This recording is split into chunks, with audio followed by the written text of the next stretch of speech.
Okay. Good morning, class. Good morning, ma'am. Good Good morning, morning. ma'am. Very good morning. Class last lecture में हम लोगों ने discussion किया था, बात करी थी ऑडिट रिपोर्ट के बारे में, और हम लोगों ने कंटेंट पढ़े थे कि as per under section under companies act 2013 143 subsection 2 में पढ़ा था ना हम लोगों ने कि किस तरीके से आपको एक ऑडिट रिपोर्ट बनाना कंपलसरी होती है। ऑडिटर की रिस्पॉन्सिबिलिटी में आता है कि उसे ऑडिट रिपोर्ट जनरेट करनी है, और वो ऑडिट रिपोर्ट ऑब्वियसली डिपिक्ट करती है, उसमें सारी इंफॉर्मेशन होती है, शेयर होल्डर्स भी समझ सकते हैं उसको देख के कि हाँ ऑडिट इस इन ऑर्गेनाइजेशन की ऑडिटिंग हुई है और क्या क्या पैरामीटर्स देखे गए हैं, क्या क्या चीजें चेक करी गई हैं और क्या एक्सट्रैक्ट होके उससे निकल के आए हैं। ठीक है, ये हेल्पफुल होती है सभी के लिए जो थर्ड पार्टीज हैं, जो इनडायरेक्टली भी उस ऑर्गेनाइजेशन से जुड़ी हुई है, उनका ऑर्गेनाइजेशन में जो भी एक्टिविटीज हो रही है उनका इम्पैक्ट उन पर पड़ता है। ठीक है, फिर हम लोगों ने बात करी, ये तो हो गए कंटेंट, कुछ ऐसे कंटेंट होते हैं जो ऑडिट रिपोर्ट में कंपल्सरीली होने ही चाहिए एज पर कंपनीज एक्ट 2013। और उसके अकॉर्डिंग हम लोगों ने, उसके बाद हम लोगों ने देखा फॉर्मेट क्या होता है, अगर याद हो। ठीक है, हम लोगों ने फॉर्मेट की बात करी कि किस तरीके से एक ऑडिट रिपोर्ट का फॉर्मेशन होना चाहिए, ड्राफ्टिंग कैसे करेंगे आप। तो उसके बाद हम लोगों ने टाइप्स ऑफ ऑडिट रिपोर्ट पढ़ी, यानी ऑडिट रिपोर्ट को भी कैटेगराइज किया जाता है अलग अलग, ठीक है, कैटेगरी में। तो बेसिकली अगर हम लोग समझे तो ऑडिट रिपोर्ट को दो पार्ट्स में डिवाइड किया जाता है, यानी कि अनमॉडिफाइड या मॉडिफाइड। अनमॉडिफाइड या अनक्वालिफाइड रिपोर्ट का मतलब होता है इसमें ट्रू एंड फेयर व्यू पाया गया है और इसमें कोई भी ऐसी चीज नहीं है जो ऑडिटर की तरफ से मॉडिफिकेशन या कोई भी चेंजेस किए जाएं। ठीक है, अब जो मॉडिफाइड वाली होती है जिसमें चेंजेस होते हैं, जिसमें अमेंडमेंट्स जो ऑडिटर करते हैं, उसको फर्दर तीन पार्ट्स में डिवाइड किया जाता है। फर्स्ट बोलते हैं एडवर्स ओपिनियन, एडवर्स रिपोर्ट। जैसा उसमें ओपिनियन था उसके अकॉर्डिंग हम रिपोर्ट को बोलते हैं, तो एडवर्स ओपिनियन या नेगेटिव। ठीक है, जो हम लोग बात कर रहे थे जिसमें कुछ एडवर्स चीज आई हैं जो आप नहीं ढूंढ पाए, आपको कुछ अलग मिला है, आप हम लोगों ने एग्जाम्पल्स भी पढ़े थे कि एक पैराग्राफ में उसको मेंशन करते हैं। ठीक है, तो एडवर्स के साथ साथ कोई मॉडिफिकेशन होता है तो उसको बोलते हैं मॉडिफाइड या क्वालिफाइड ओपिनियन। ठीक है, तो एडवर्स हो गया, मॉडिफाइड हो गया, और थर्ड होता है डिस्क्लेमर। ठीक है, डिस्क्लेमर इसलिए क्योंकि कई बार ऑडिटर को ये लगता है कि भाई हमने जो ऑडिटिंग करी है इसमें कहीं ना कहीं कुछ अभी ड्रॉबैक्स लग रहे हैं मेरे को, और अभी भी कुछ क्लियर नहीं हो रहा है, तो ऑडिटर क्या करता है, डिस्क्लेमर दे देता है। जैसे हम लोग मूवीज देखते हैं या कोई भी चीज देखते हैं ना, उसमें डिस्क्लेमर्स दे दिए जाते हैं पहले से ही कि भाई अगर कोई रिजेम्बलेंस है किसी पार्टी से, किसी पर्सन से, किसी इवेंट से, तो वो जस्ट एक कोइंसिडेंस है, ऐसा पाया नहीं गया। तो सेम इसी तरह ऑडिटर भी क्या करता है, डिस्क्लेमर दे देता है कि हमें जितनी इंफॉर्मेशन बाय दी मैनेजमेंट दी गई, जो डॉक्यूमेंट्स हमें मैनेजमेंट की तरफ से दिए गए, उसी पे बेस हमने अपना ये ओपिनियन दिया है।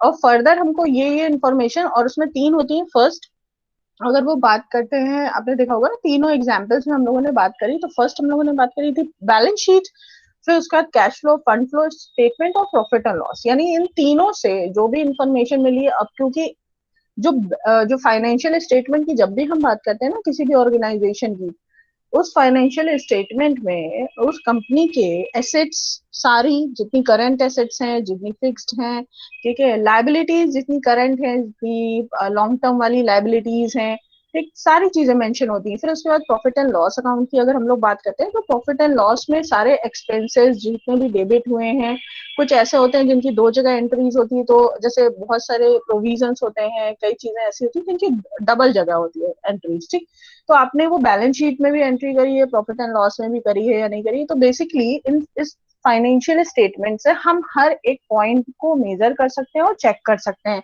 और उसके बिहाफ पे जो उसके डॉक्यूमेंटेशन है ये भी चेक करना ऑडिटर का काम होता है, क्योंकि इसी पे बेस होके जो जितने भी कह सकते हैं शेयर होल्डर्स हैं या इन्वेस्टर्स होते हैं, तभी वो ट्रस्ट करते हैं और उन इन्वेस्टमेंट अपना करते हैं, और उनके लिए बहुत जरूरी होता है जानना। और एक चीज और, कि जो भी रिपोर्ट बनती है वो रिपोर्ट कंपनी के प्रोस्पेक्टस में या तो पब्लिश करी जाए, या आपके पास कोई और जर्नल या कोई और चीज है जिसमें आप पब्लिश करते हो तो आप उसमें भी पब्लिश कर सकते हो, बट स्टिल ये ऑडिटर को देखना होता है कि भाई ये रिपोर्ट पब्लिश हुई है नहीं। और पब्लिकेशन के बाद भी ऑडिटर ये चेक करते हैं, वेरीफाई करते हैं कि हमने जो रिपोर्ट बनाई थी, यानी हमने मॉडिफाइड बनाई थी, अनमॉडिफाइड बनाई थी, एडवर्स दी थी या डिस्क्लेमर दी थी, जिस तरीके भी हमने रिपोर्ट तैयार करी थी वही सेम रिपोर्ट पब्लिश हुई है या नहीं, ये भी जानना ऑडिटर की रिस्पॉन्सिबिलिटी में ही आता है। क्योंकि अगर ऐसा कुछ पाया जाता है तो हम लोगों ने ऑलरेडी लाइबिलिटीज एज पर वो इंडियन पीनल कोड और बहुत सारी लाइबिलिटीज पड़ी थी ना, कंपनीज एक्ट में क्या लाइबिलिटीज होती है, तो ये सारी लाइबिलिटीज एक ऑडिटर के ऊपर होती हैं, इसलिए ये जरूरी होता है। तो this is all about audit report. अब क्या होता है, कई बार उस ऑडिट रिपोर्ट सफिशिएंट होती है, ठीक है, और कई बार क्या होता है उस ऑडिट रिपोर्ट के बाद ऑडिटर के लिए ऑडिटर बोलते हैं कि भाई सर्टिफिकेशन भी चाहिए, या कई बार ऐसी कंपनीज होती है जैसे फॉरेन कंपनीज होती है, वहाँ सर्टिफिकेशन साथ में चलता है, यानी आपने ऑडिट रिपोर्ट बनाई है उसके बाद आप सर्टिफिकेट भी इशू करो कि एज पर माय ओपिनियन ये रिपोर्ट ऐसी रिपोर्ट है, एडवर्स ओपिनियन है, या जो भी, आप सर्टिफिकेशन भी साथ में दो। अपने यहाँ इतना नीडेड नहीं होता है, एक क्लॉज दिया रहता है, अगर जरूरत पड़ती है तो इशू किए जाते हैं सर्टिफिकेशन, नहीं तो नहीं भी किए जाते हैं। ऑडिट रिपोर्ट ही अपने आप में मोर देन सफिशिएंट होती है पूरी इंफॉर्मेशन को एक्सट्रैक्ट करने के लिए। ठीक, तो आज हम लोग बात करेंगे ऑडिट सर्टिफिकेशन की। उससे पहले हम लोग बात कर लेते हैं कि क्या डिफरेंशिएशन है, जो भी हम लोग बात कर रहे हैं ना, अनक्वालिफाइड, क्वालिफाइड और एडवर्स ओपिनियन, इनमें क्या डिफरेंशिएशन है। ठीक है, तो सबसे पहले हम लोग बात कर लेते हैं, तीन मेजर पॉइंट्स में हम लोग डिफरेंशिएट करते हैं, मीनिंग समझते हैं, फिर ट्रू एंड फेयर व्यू की बात करते हैं, और फिर ओपिनियन की बात करते हैं। बिकॉज क्योंकि हम लोगों ने जो भी डिफरेंशिएशन या टाइप्स पढ़े हैं ऑडिट रिपोर्ट के, उसमें हम लोगों ने ये चीज मार्क करी है कि ओपिनियंस अगर डिफरेंट होते हैं तो हमारी रिपोर्ट भी डिफरेंट हो जाती है, यानी ओपिनियंस चेंज होते हैं तो हमारी रिपोर्ट को का जो सेगमेंट होता है वो चेंज हो जाता है। तो अगर मीनिंग की बात करें, unqualified audit report issues an unqualified report where the auditor is fully satisfied with the work of client, यानी जो क्लाइंट ने जो इन्फॉर्मेशन दी है, यानी मैनेजमेंट ने जो इन्फॉर्मेशन दी है, डॉक्यूमेंट्स दिए हैं, उसमें हमें कोई भी ऐसी चीज नहीं लग रही है, कोई भी ऐसे फ्लॉज नहीं लग रहे हैं, कोई भी ऐसे डाउट्स नहीं हो रहे हैं, और हमें जो पूरी रिपोर्ट है वो फेयर व्यू दे रही है। ठीक है, as per the standards report बनी हुई है, कोई भी डॉक्यूमेंट्स ऐसे नहीं है जो वेरीफाई नहीं कर रहे हैं, सारे डॉक्यूमेंट्स वेरीफाई कर रहे हैं। फिजिकल अगर हमने उन्हें मटीरियलिटी चेक करी है, मटीरियलिटी भी इसलिए चेक करी जाती है क्योंकि फॉर एग्जांपल आपके यहाँ मेडिसिन बनती है और आपके केमिकल्स आप अपने इन्वेंट्री में रखे हुए हैं, तो आपके पास सारे केमिकल्स रखे हैं या नहीं रखे हैं, तो आपने जब जाके चेक किया तो देखा कि भाई सारे केमिकल्स हैं, तो ये इसको बोलते हैं मटीरियलिटी चेक करना। ठीक है, तो मटीरियलिटी रॉ मटेरियल की भी हो सकती है, डॉक्यूमेंट से रिलेटेड भी हो सकती है, बेसिकली मतलब होता है फिजिकलिटी चेक करना, जाके फिजिकली जाके विजिट करना और चेक करना कि भाई ठीक है कि नहीं। तो first is unqualified report, meaning में है कि ट्रू एंड फेयर व्यू होता है और जो ऑडिटर होता है वो फुल्ली सेटिस्फाइड है। सेकेंड हो जाती है qualified audit report. Auditor issues a qualified report where the auditor is not fully satisfied with the work of client. ये हम लोगों ने बात करी थी कि अनक्वालिफाइड यानी इसमें कोई भी मॉडिफिकेशन नहीं होते, बट क्वालिफाइड या मॉडिफाइड रिपोर्ट जो होती है इसका मतलब है कि ऑडिटर सेटिस्फाइड नहीं है। अब उसका जो सेटिस्फेक्शन लेवल है किस तरीके का है वो अपने पैराग्राफ्स में मेंशन करता है, उसको कहाँ पर डाउट्स हो रहे हैं वो सारी चीजें वो मेंशन करता है। तो थर्ड आ जाते हैं adverse audit report. Audit issues auditor issues an adverse report when he does not agree with the affirmation made in the financial statement। ठीक है, जो भी इंफॉर्मेशन आपने अपनी फाइनेंशियल स्टेटमेंट में दी है, फाइनेंशियल स्टेटमेंट का मतलब होता है trading account, profit and loss account and balance sheet. ठीक, तो ये जो आपने फाइनेंशियल स्टेटमेंट दिए हैं इसमें जो इंफॉर्मेशन है वो आपके डॉक्यूमेंट से मैच नहीं कर रही है, या आपने जो अमाउंट इसमें दिया हुआ है वो अमाउंट मिसमैच हो रहा है। ठीक है, क्रेडिट या डेबिट साइड मैच नहीं हो रहा है, कोई भी ऐसा डाउट जो कहीं ना कहीं कंफर्म नहीं कर पा रहा है, आपकी रिपोर्ट में नेगेटिव इम्पैक्ट आ रहा है, तो उस रिपोर्ट को हम लोग बोलेंगे एडवर्स ओपिनियन रिपोर्ट या एडवर्स ऑडिट रिपोर्ट। ठीक है, तो ये तो हो गई मीनिंग की बात। अब इसी में अगर और ऐड करना हो ना, अगर हम लोगों को डिफरेंशिएशन में और ऐड करना है डिस्क्लेमर वाला, तो डिस्क्लेमर वाला भी अगर हम इसके आगे ऐड करेंगे तो डिस्क्लेमर में भी यही होता है कि जो ऑडिटर है वो उसके पास उसको पूरी इंफॉर्मेशन नहीं मिल पाई है, तो वो एक तरीके से डिस्क्लेम करता है कि भाई ये इंफॉर्मेशन हमें यहाँ तक मिली थी, इसलिए हमने ये इतनी एक्सट्रैक्ट कर पाए हैं, और इसके बाद की इंफॉर्मेशन ये इंफॉर्मेशन में हमको नहीं मिल पाई है। ठीक है, और यहाँ पर क्या है, एडवर्स ओपिनियन में उनको डाउट हो रहा है कि ये गलत इंफॉर्मेशन दी जा रही है। ठीक है, अब आ जाते हैं true and fair view. The auditor first unqualified report की बात करते हैं, तो auditor is satisfied that the accounts, balance sheet, profit and loss, cash flow, fund flow represent a true and fair view. ठीक है, क्योंकि अनक्वालिफाइड रिपोर्ट है, इसमें आपको कोई भी डाउट्स नहीं मिले हैं, कोई भी ऐसा मिस स्टेटमेंट्स नहीं मिले हैं, तो ऑब्वियसली हम अनक्वालिफाइड रिपोर्ट को ट्रू एंड फेयर व्यू वाली रिपोर्ट बोलते हैं। फिर आ जाते हैं हम लोग qualified report. The book qualified report में the books of accounts, profit and loss account, balance sheet do not represent the true and fair view of state of affairs. Obviously क्योंकि हम यहाँ क्वालिफाइड रिपोर्ट है, यानी auditor की तरफ से कुछ मॉडिफिकेशन हो सकते हैं, हो सकता हो आपने एज पर दी जनरली एक्सेप्टेड अकाउंटिंग प्रिंसिपल्स अपने रिपोर्ट्स ना बनाई हो, ये भी एक डाउट हो सकता है, इसकी वजह से भी डाउट हो सकता है, तो auditor qualified audit report heading बना देता है उसकी, अपनी ऑडिट रिपोर्ट की। ठीक है, तो बेसिकली ये ट्रू एंड फेयर व्यू नहीं दे रही है रिपोर्ट। ठीक है, एडवर्ड्स में क्या होता है, when there is sufficient basis for the auditor to form an opinion that the whole accounts and financial statements do not present true and fair view of the financial condition. यानी अब इसमें क्या होता है कि आपके पास जो एविडेंसेस हैं वो मैच नहीं हो रहे हैं, यानी मिस स्टेटमेंट्स आ रहे हैं, आपके आपके जो फिक्स एसेट्स का अमाउंट है वो मैच नहीं हो रहा है जब आप डॉक्यूमेंट से मैच कराते हो। ठीक है, इस तरीके से आपने देखा है, तो आप ऑब्वियसली नेगेटिव रिपोर्ट बना के दोगे तो ट्रू एंड फेयर व्यू तो आ ही नहीं सकता। ठीक है, तो एडवर्स ओपिनियन आएगा या नेगेटिव ऑडिट रिपोर्ट आपकी प्रेजेंट होगी। अगर यहीं पे डिस्क्लेमर की बात अगर हम लोग ऐड कर देंगे डिस्क्लेमर ऑडिट रिपोर्ट, तो डिस्क्लेमर में हो जाएगा कि जैसे हम लोगों ने मीनिंग में बात करी थी ना, उसी तरीके से कि आपके पास इंफॉर्मेशन ही पूरी नहीं है। इसमें क्या है एडवर्ड्स में कि जो आपके पास इंफॉर्मेशन है वो मैच नहीं हो रही और इसमें इंफॉर्मेशन ही पूरी नहीं है, इसलिए आप ट्रू एंड फेयर व्यू नहीं दे सकते हैं। लास्ट आ जाता है ओपिनियन। फर्स्ट अगर हम लोग बात करें अनक्वालिफाइड, अनक्वालिफाइड में है the auditor gives clean opinion without any reservations. Obviously auditor एक तरीके से क्लीन रिपोर्ट बोलता है उसको, तो इसमें कोई भी ड्रॉबैक्स, कोई भी लिमिटेशंस या कुछ भी कहा जाए इनक्लोजर्स ऐसे नहीं होते हैं जो उसको नेगेटिव बनाए, क्लीन ओपिनियन रहता है। नेक्स्ट अगर हम लोग बात कर रहे हैं तो क्वालिफाइड में auditor gives an opinion just to certain reservations, यानी ऑब्वियसली क्योंकि ये क्वालिफाइड है, इसमें कोई मॉडिफिकेशंस चाहते हैं, तो यहाँ पर देखा जाता है कि कुछ रिजर्वेशंस या कुछ चीजों को ऑडिटर छोड़ देता है कि भाई अभी हमें इन चीजों में डाउट्स है, या हमें इनके अगर रिपोर्ट्स पूरी मिल जाते हैं तब हम आपको क्लीन व्यू देंगे, फेयर व्यू जब दे पाएंगे। ठीक है, एडवर्स में क्या होता है, the auditor concludes that based on his examination he is not satisfied with the affirmation made in the financial statement।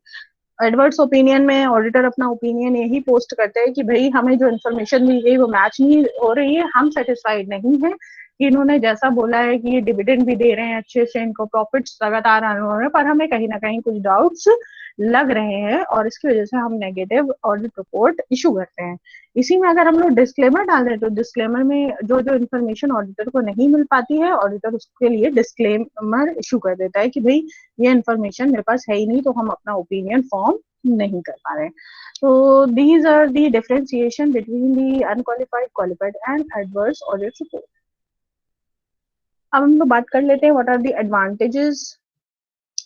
Advantages, it gives confidence to the person who is not involved in the day to day operations of the company like shareholders.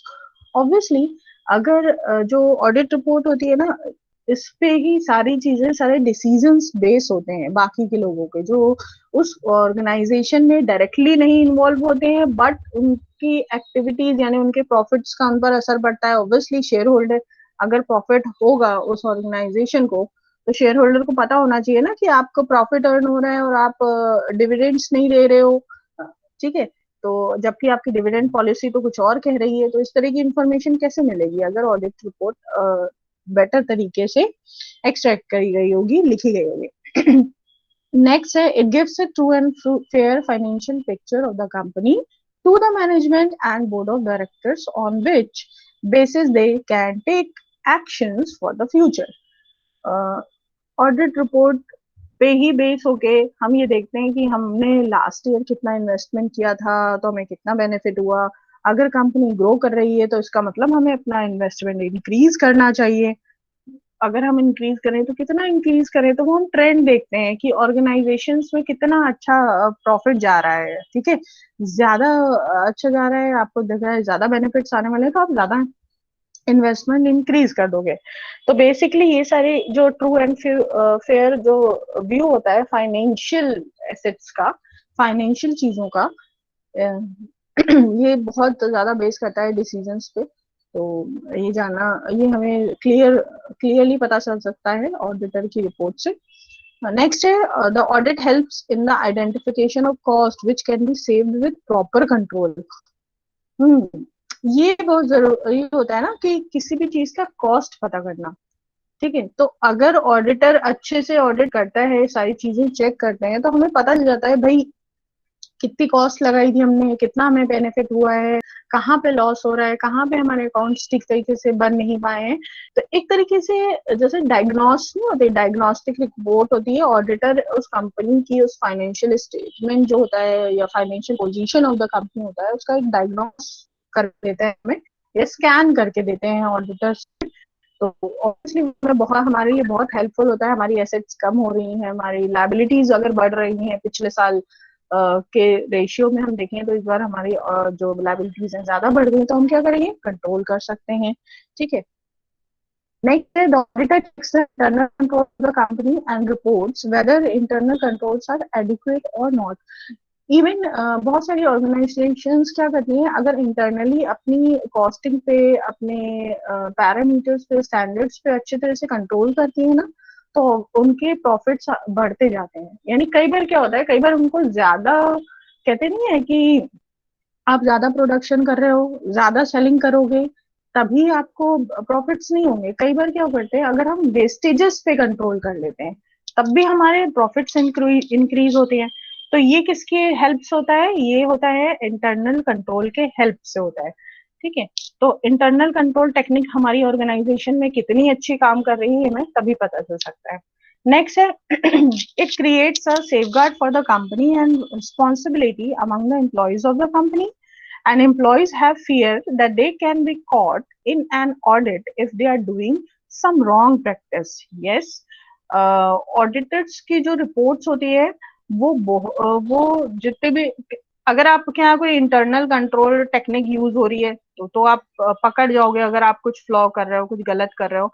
But अगर आपके internal control technique नहीं use हो रही है और आपकी company छोटी company है और आप सिर्फ ऑडिट कराते हो, तो ऑडिटर जब भी अपनी ऑडिटिंग कर रहा होता है ना, वो जब इंडिविजुअल एक एक चीज चेक करते हैं ऑडिटर्स, तो क्या होता है, जो ऐसे एम्प्लॉइज जो ठीक तरीके से काम नहीं कर रहे हैं या जिन्होंने कोई अपने बेनिफिट वाली चीजें छुपा के रखी हैं, तो जब ऑडिटर ऑडिटिंग कर रहा होता है, स्कैनिंग कर रहा होता है ना, और वो चीजें निकल के आ जाती है। अगर कोई रॉन्ग प्रैक्टिस हुई है, अगर कोई रॉन्ग एक्सरसाइज हुई है, अगर आपने कुछ छुपा के रखे हैं, कुछ होता है ना, कई बार आप इनवॉइसेस सारी की सारी नहीं लिखते, कुछ आपने रख दी, कुछ आपने ध्यान से काम नहीं किया है, हाँ, बुक्स अच्छे से आप मेंटेन नहीं कर रहे हो, तो ये सारे जो फ्लॉज है ना आपके, ये बार बार जब ऑडिटिंग होती है तो आपको पता चल जाता है ना, ऑडिटिंग में ऐसे चेक होना है यार, बना लो, पंगा हो जाएगा।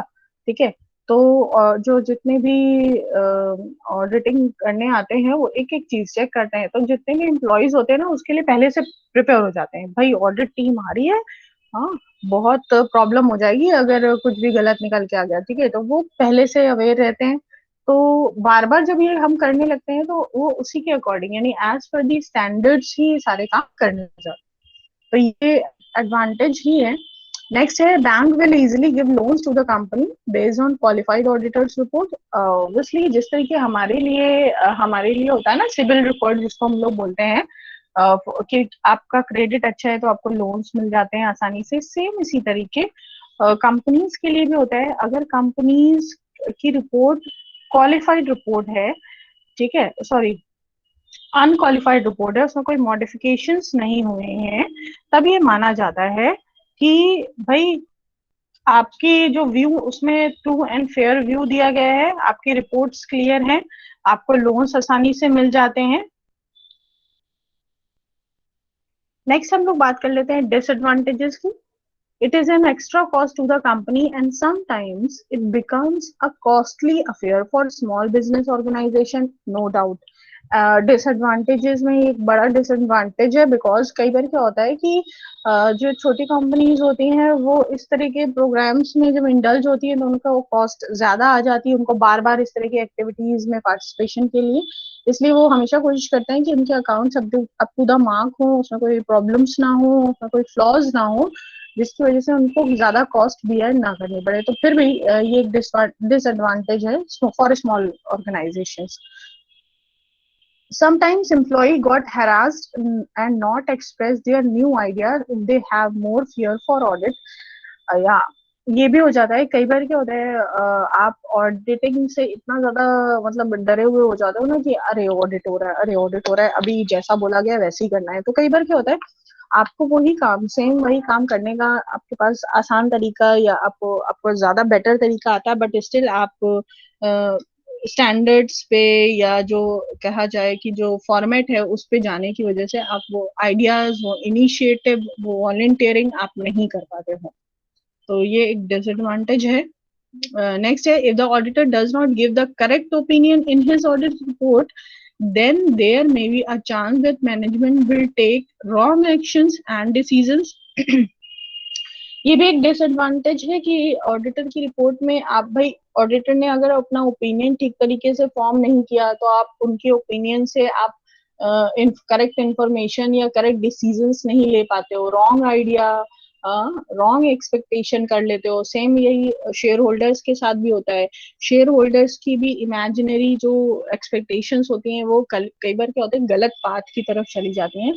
तो ये फॉर्मेशन, क्योंकि हम पूरी तरीके से सिर्फ ऑडिट रिपोर्ट पे ही बेस होते हैं जो कि गलत है, हमें और भी चीजों पे और भी तरह से इंफॉर्मेशन गैदर करनी चाहिए। शेयर होल्डर्स हों, चाहे वो बोर्ड मेंबर्स हों, ठीक है, डायरेक्टर्स हों, जो भी हैं, वो अगर डिसीजंस ले रहे हैं तो उनको सिर्फ ऑडिट रिपोर्ट पे ही नहीं और भी और भी सोर्सेज ऑफ इंफॉर्मेशन लेने चाहिए जिसके थ्रू वो अपने डिसीजंस ले सकें। तो ये एक एडवांटेज है, बिकॉज क्योंकि वो ज्यादा रिलाई करते हैं on on the audit report, तो जो डिसीजंस है वो पूरी तरह क्योंकि उसी पे बेस होते हैं, तो चांसेस हैं, ज्यादा चांसेस ऐसे होते हैं कि डिसीजंस गलत हो भी सकते हैं।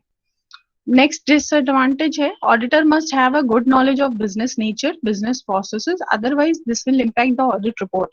ये तो सबसे ज्यादा ये डाउटफुल एरिया है, बिकॉज कई बार क्या होता है ना, जो ऑडिटर्स होते हैं भाई वो तो अकाउंट्स का ऑडिट करते हैं, ठीक है, अकाउंट्स को चेक करते हैं, उन अकाउंट्स में जितनी चीजें होती हैं उनको वेरीफाई करते हैं। बट कई बार ऑडिटर्स को ऐसी चीजें फेस करनी पड़ती हैं, जैसे अगर ऑडिटर को मेडिसिनल कंपनी चेक करनी है और उनका ऑडिट करना है, तो आप जब तक अपने एक्सपर्ट का ओपिनियन नहीं लोगे, यानी जब तक आप एक्सपर्ट से पूछोगे नहीं कि इन्होंने इतना रॉ मटेरियल लिखा है, खरीदा है, ये जितने भी केमिकल्स हैं, क्योंकि आप उन केमिकल्स को कैसे चेक करोगे, कैसे पहचानोगे, तो आप जब तक उनको भेजोगे लैब में टेस्टिंग करने, यानी ये कहीं ना कहीं ये ऐसा प्रोसेस है कि इसमें अगर थोड़ा सा भी कुछ कमी रह गई तो आप जान नहीं पाओगे, आपको पता नहीं चल पाएगा कि एग्जैक्टली ये वही केमिकल था जो इन्होंने बोला है। यानी इस तरह की चीजें आप हो सकती हैं। या कई बार क्या होता है, मशीनें जब चेक करने जाते हैं ना ऑडिटर्स की, भाई इन्होंने लिखा कि इनके पास एसेट्स हैं इतनी, अब मशीनरीज भी, बिल्डिंग भी इन्होंने सब दिखाई, ठीक है, पेपर्स भी दिखा दिए, बट क्लियर नहीं हो पाता ना, कई बार इनमें भी डाउट्स निकल के चले आते हैं कि इन्होंने पेपर्स दिखाए और पता चला ये तो पुराने पेपर्स थे, अभी नए पेपर्स में तो ये हुआ है कि बिक चुकी है, ये तो इनकी है ही नहीं, ठीक है, या पार्टनरशिप में है या लीज में है। तो इस तरह से बहुत सारी इंफॉर्मेशन ऐसे होती है ना, जो बिजनेस रिलेटेड ऐसी इंफॉर्मेशन रहती हैं जो ऑडिटर उनको वेरीफाई नहीं कर पाते हैं।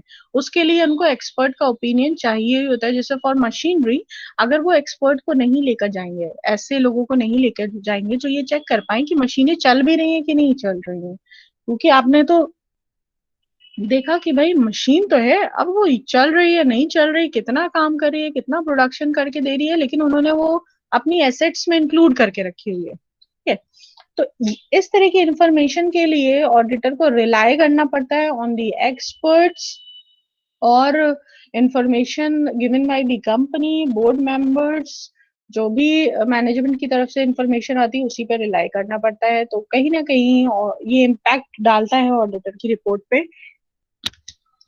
तो these are all the disadvantages of audit report. तो यहाँ पर हम लोग एडवांटेज डिसएडवांटेजेस और डिफरेंशिएशन खत्म हुआ, तो यहाँ पे ऑडिट रिपोर्ट का पार्ट कंप्लीट हुआ है। Now we move on to the audit certificate. The term certificate refers to a written confirmation of the accuracy of the facts stated therein and does not involve any estimate or opinion. Certificate का मतलब ही यही होता है कि आपको certify किया जाता है कि आप इस काम के लिए एलिजिबल हो। सेम इसी तरीके सर्टिफिकेशन जब ऑडिट सर्टिफिकेट इशू करते हैं, जो ऑडिटर्स हैं वो इशू करते हैं कि भाई इस कंपनी की हम लोगों ने सारे डॉक्यूमेंट्स चेक कर लिए हैं, वेरीफाई कर लिए हैं। अगर उसमें एक टेन्योर भी दिया रहता है कि कब से कब तक के आपने जो उनके फाइनेंशियल स्टेटमेंट है या ऑडिटिंग करी है उसका ड्यूरेशन आप मेंशन करते हो कि 2019 से 20 के जितने भी स्टेटमेंट्स थे, चीजें थी, वो हम लोगों ने स्कैन करी है।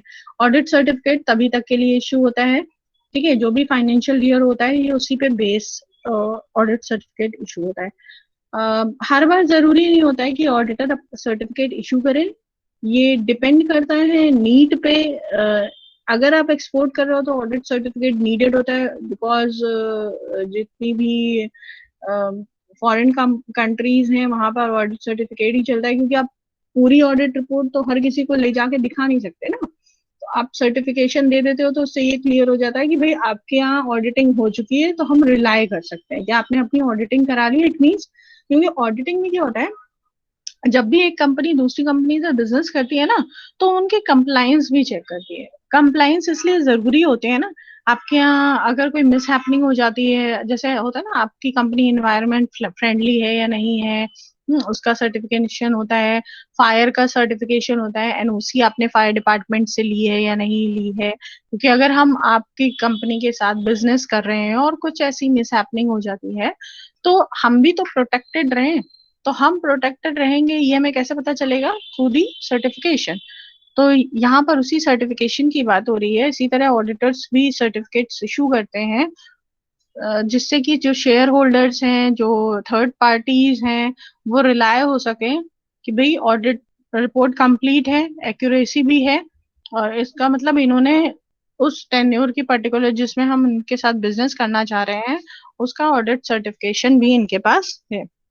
And an audited certificate represent that the company has verified certain precise figures and is in a position to vouchsafe their accuracy as per an examination of documents and books of accounts.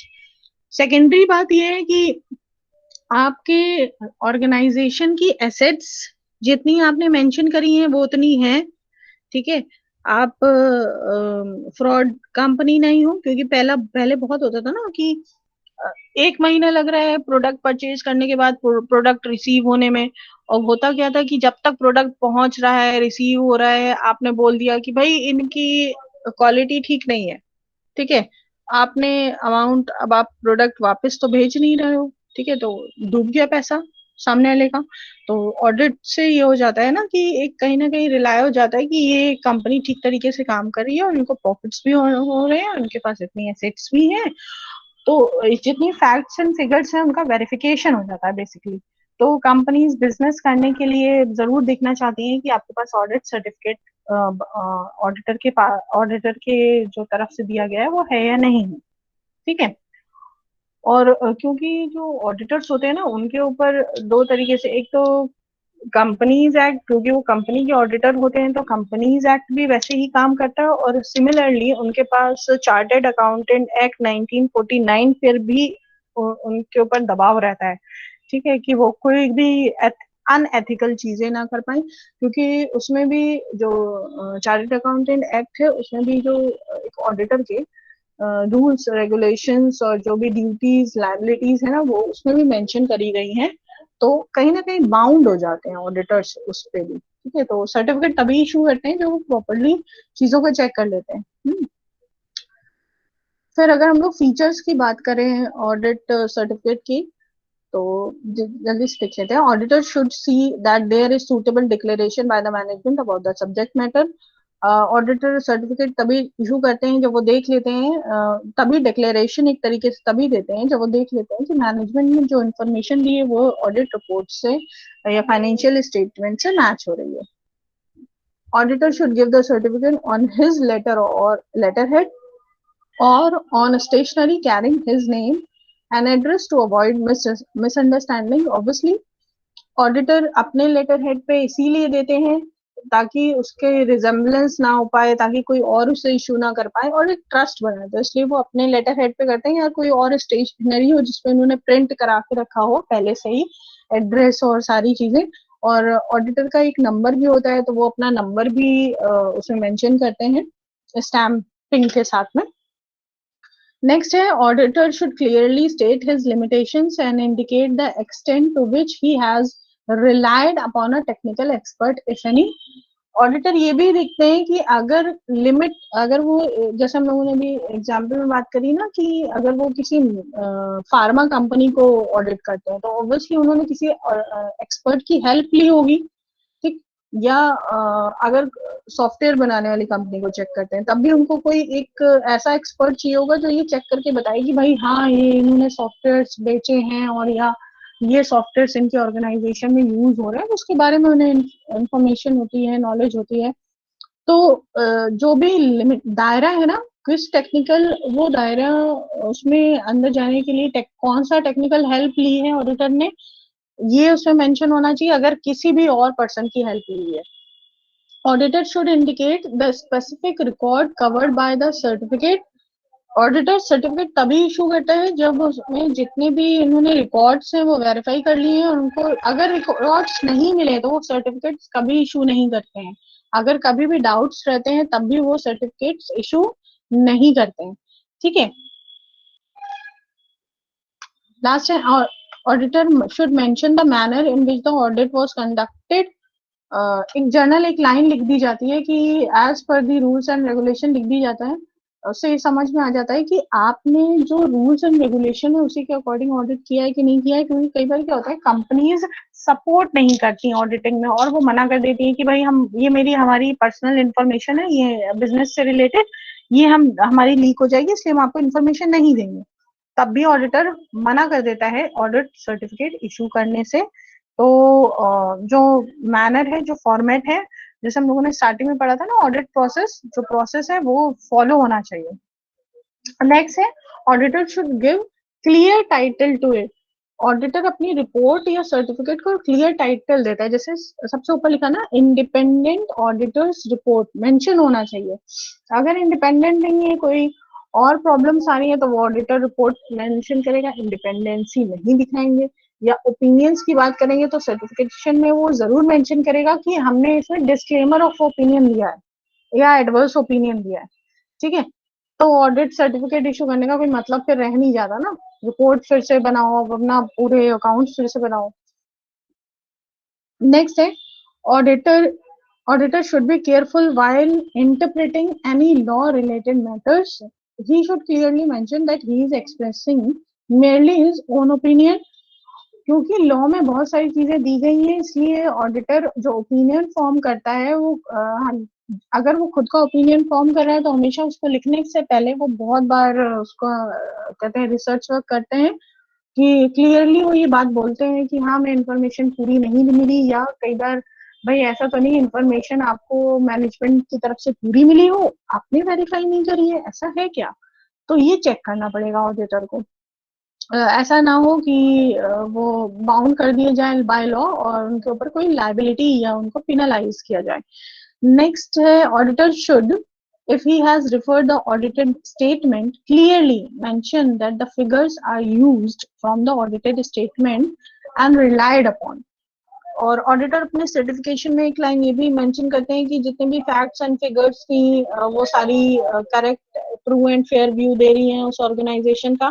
ठीक है, ये mention कर देने से क्या हो जाता है कि इससे ये क्लियर हो जाता है कि एसेट्स, लाइबिलिटीज और जितनी भी चीजें हैं वो फिक्स्ड हो, चाहे वो कैश हो, बैंक का हो, जितनी भी चीजें इंफॉर्मेशन है उनके फिगर्स जो भी दिए गए हैं वो क्लियर व्यू डिपिक्ट कर रहे हैं। फाइन। नेक्स्ट है, auditor should address the certificate to the client or the public authority of the person requiring it as the case may be। और सर्टिफिकेशन इशू करते हुए कई बार वो मेंशन करते भी हैं कि पब्लिकली भाई सभी के लिए ओपन है, या इंडिविजुअल कंपनी के बारे में नाम भी, या कई बार नहीं भी करते हैं, कोई जरूरी नहीं है, बस वो रेफर करते हैं कि उन्होंने किस कंपनी के अकाउंट्स ऑडिट किए हैं, किस फाइनेंशियल ईयर के ऑडिट किए हैं, और उसमें उन्होंने क्या क्या इन्फॉर्मेशन की है, उनका ओपिनियन कैसा है। इतनी इन्फॉर्मेशन मोर देन सफिशिएंट रहती है। And these are all the features of audit report.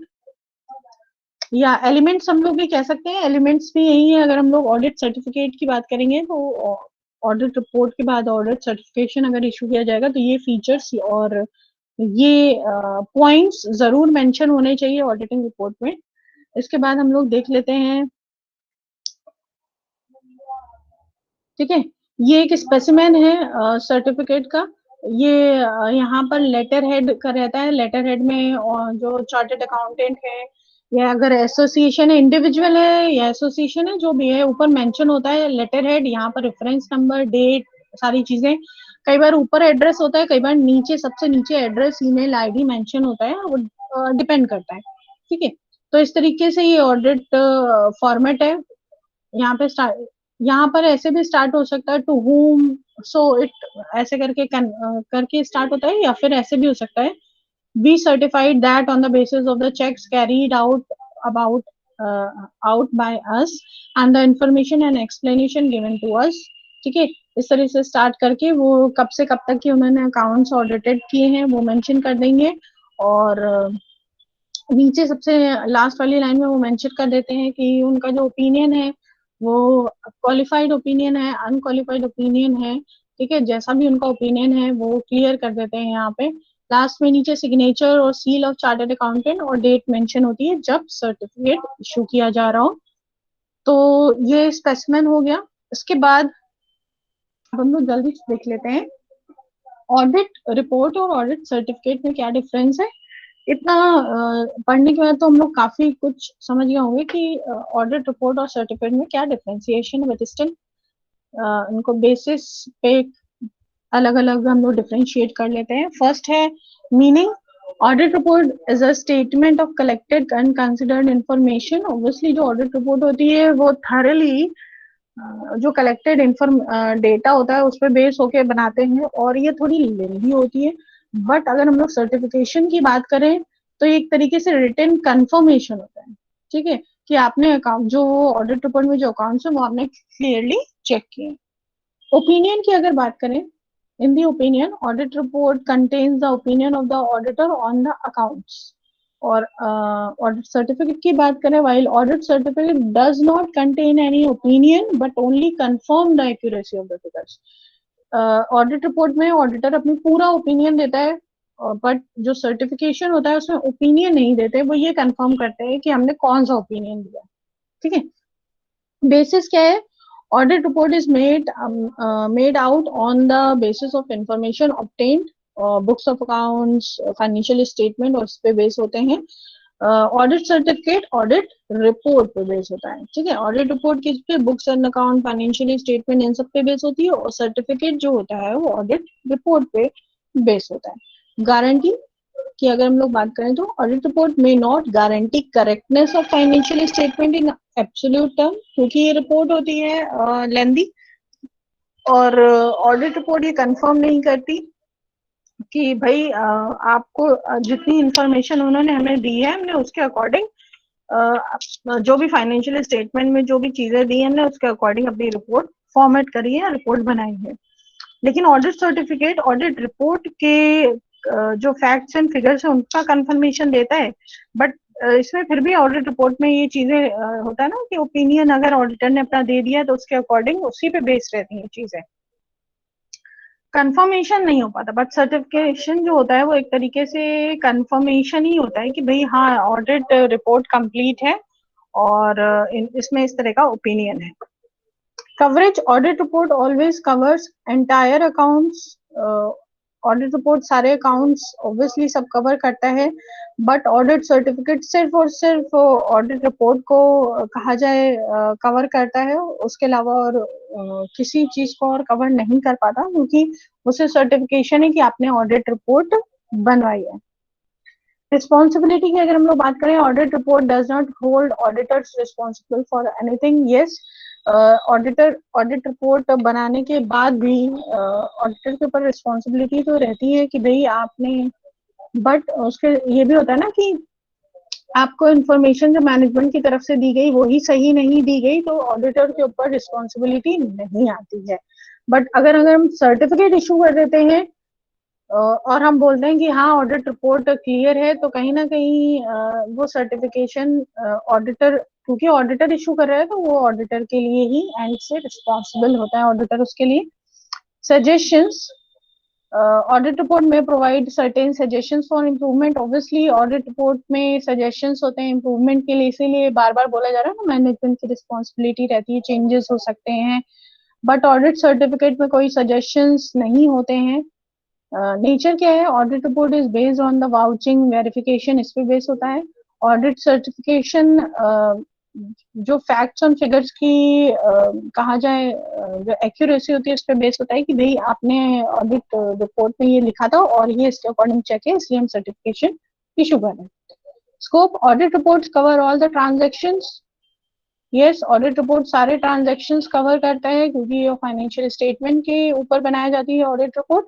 But audit certificate specifically होता है आप किस पर्पस के लिए सर्टिफिकेशन मांग रहे हो, आपने सिर्फ अकाउंट्स के लिए या एसेट्स के लिए सर्टिफिकेशन मांगा है, जिसके लिए आपने सर्टिफिकेशन मांगा है वो उतने पे ही स्पेसिफिकली बेस होता है।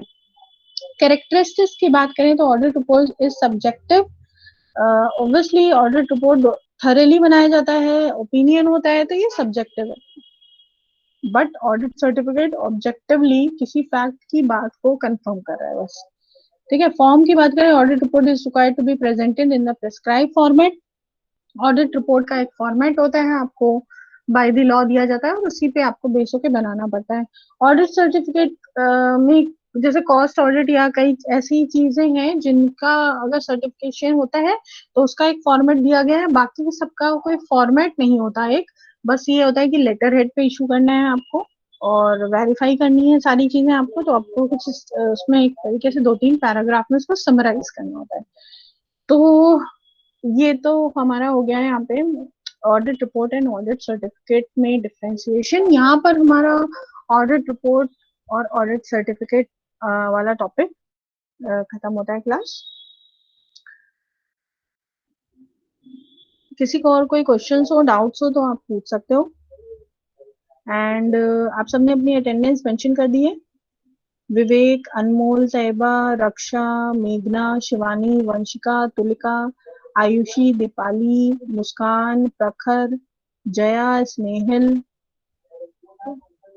अभी काफी लोगों ने अपनी अटेंडेंस मेंशन नहीं करी है, प्लीज मेंशन कर दिया। Okay, Atiq, Ritu, Preeti, Malika, Vivek. Okay mummy एक मिनट कर रहे हैं। ओके बेटा, हाँ बेटे। सुमन, सृष्टि, शिफाली। ओके,